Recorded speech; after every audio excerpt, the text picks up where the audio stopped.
Welcome, Leo. I have pulled for you the Hierophant card, and this talks about the way in which you are committing to some kind of a formal structure or arrangement.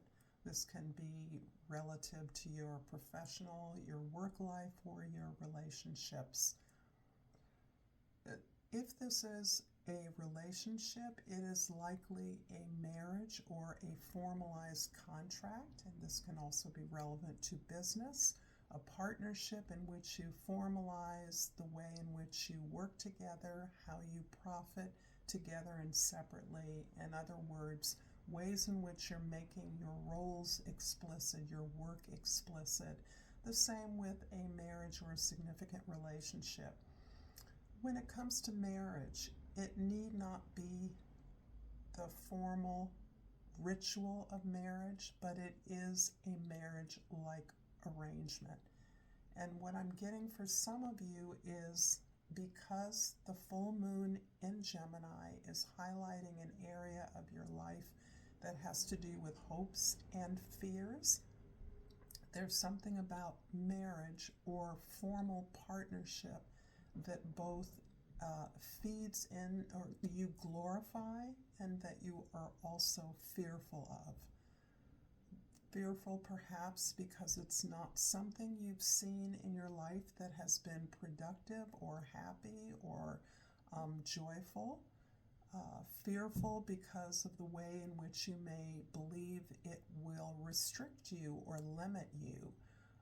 Perhaps fearful because of the roles that you conventionally associate with that kind of an arrangement. Whatever it is, the glorification is part of an illusion of not being who you are. And this features a commitment that is absolutely something that you and another create together, however you define it. It is clear and it is explicit and it is a commitment. In the 10th house, hi, I'm Regina from Pacific Tarot, and I am doing a general reading for you for the full moon in Gemini that happens on the 15th of December. If you're interested in a personal reading, please look in the description box below for information about that, where I'm featuring a half-off sale through the end of the year. And for your 10th house, your social identity, the Seven of Wands is describing your very cautious but very focused procedure of setting clear limits and standing up for yourself. So I'm understanding a little bit better how a partnership, a formalized partnership of whatever sort, can be a bit fearful. You can feel a bit defensive about entering into such a contract or such a commitment for fear of losing yourself in that. However, you've done a lot of work to clarify who you are, what your strengths, your skills, your talents are, so that you are very clear that you operate best from that place of your strength, from your talents.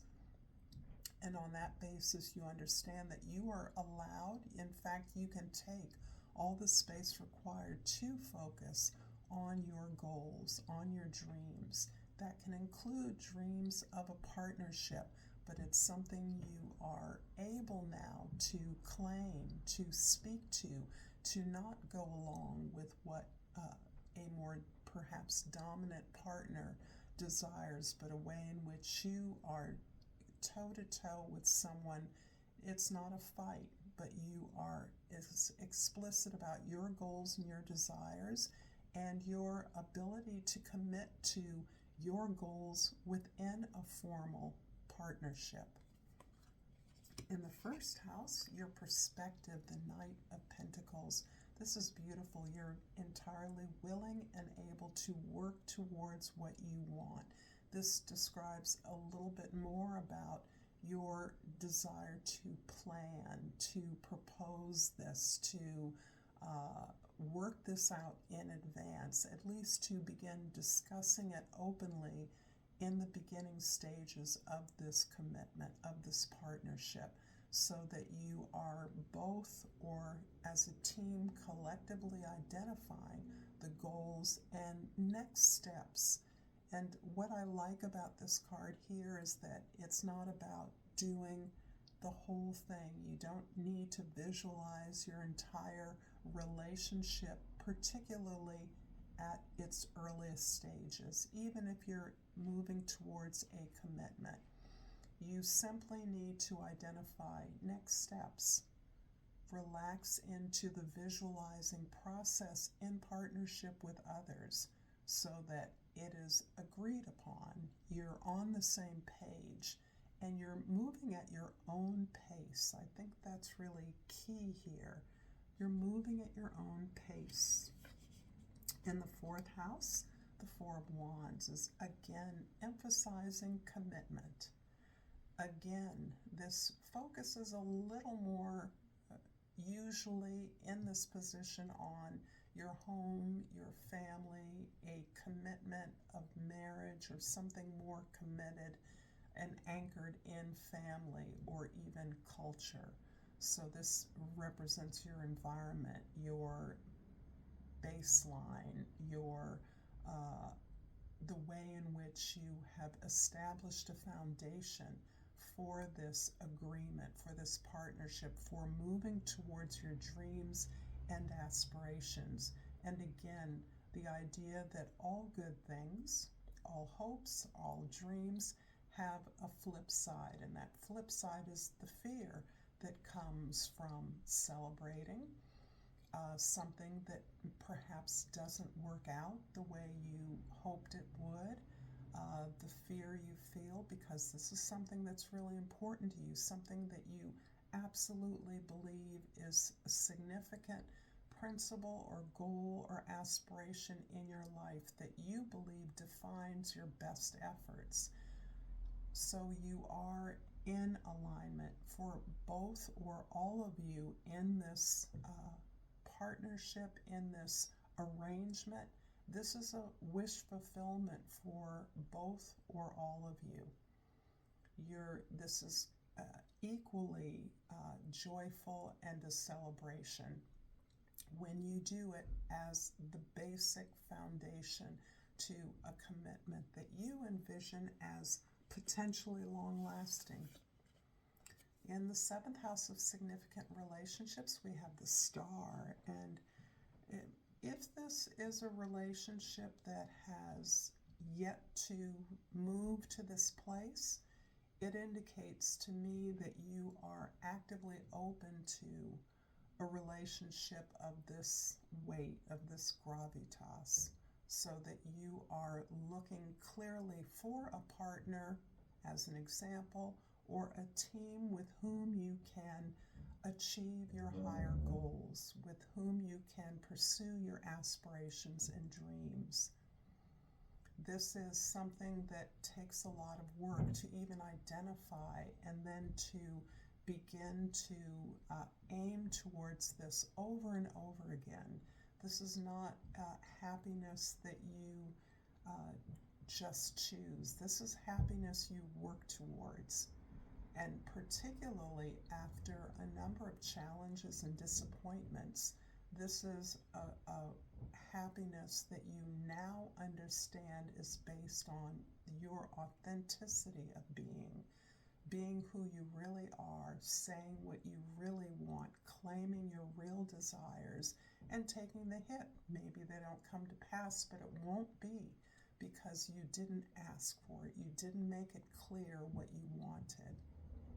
This is stunningly beautiful, Leo. If you are enjoying this reading, please like this video, please share this with others, and subscribe to my channel, Pacific Tarot. And I pulled the Death card. I'm learning that endings are merely beginnings. So this is describing a situation that you have worked your way out of. I'm almost seeing like a big hole a very deep hole that you have had to claw and climb your way out of without a lot of help. Not that others weren't kind or considerate of you, but the lessons you had to learn to sever yourself from what you believed were all the things that you are now hopeful about achieving on an entirely different basis. You have released. This likely is the delusions of traditional marriage or delusions of a storybook romance, ones that you have held on to for a while despite your disappointment and failure. I'm going to clarify the Knight of Wands with the Justice card. This is all about truth for you, Leo, and this is what is redeeming your past sufferings through a new opportunity in relationship. And this relationship, again, can be a partnership at work, a business partnership. It can be a new job in which you are collaborating with a team of people who share your vision. So there are many scenarios in which you can be pursuing this truth that you have come to understand reflects the harmony that you feel within yourself. The opportunities perhaps that you wished you had and you now are apprising yourself of. This can be gaining an education or gaining an opportunity to teach others, to show others, to mentor others, to help others. It can also be the truth of claiming what it is you really want after conforming to a story or expectations of others. In the fourth house, the house of your comfort, your home environment, the Four of Wands is clarified here by the Four of Wands. And this is a double, very positive omen. This is about not just the foundation that you've laid for you and the wish fulfillment of another or others, but the celebration that arises as a part of that commitment. That celebration looks like a real understanding of how learning the lessons of your past disappointments and failures have given you a love of learning, of growing, of self-reflection that requires you to look within and be honest with yourself. And being honest with yourself has turned up desires that you perhaps didn't understand that you wanted or why you wanted them. But this experience is making it clear to you. This is beautiful.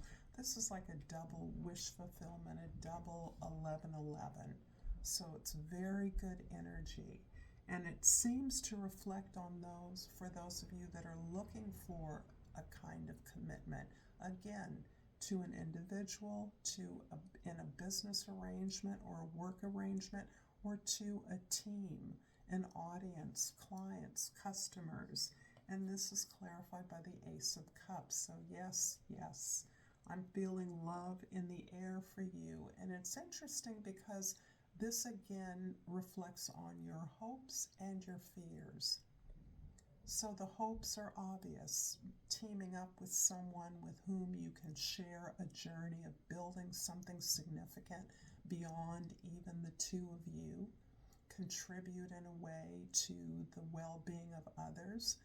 But this is also a fear because if it doesn't work out, if you don't find the one, the sense of being shattered or heartbroken and reliving something that was difficult in the past.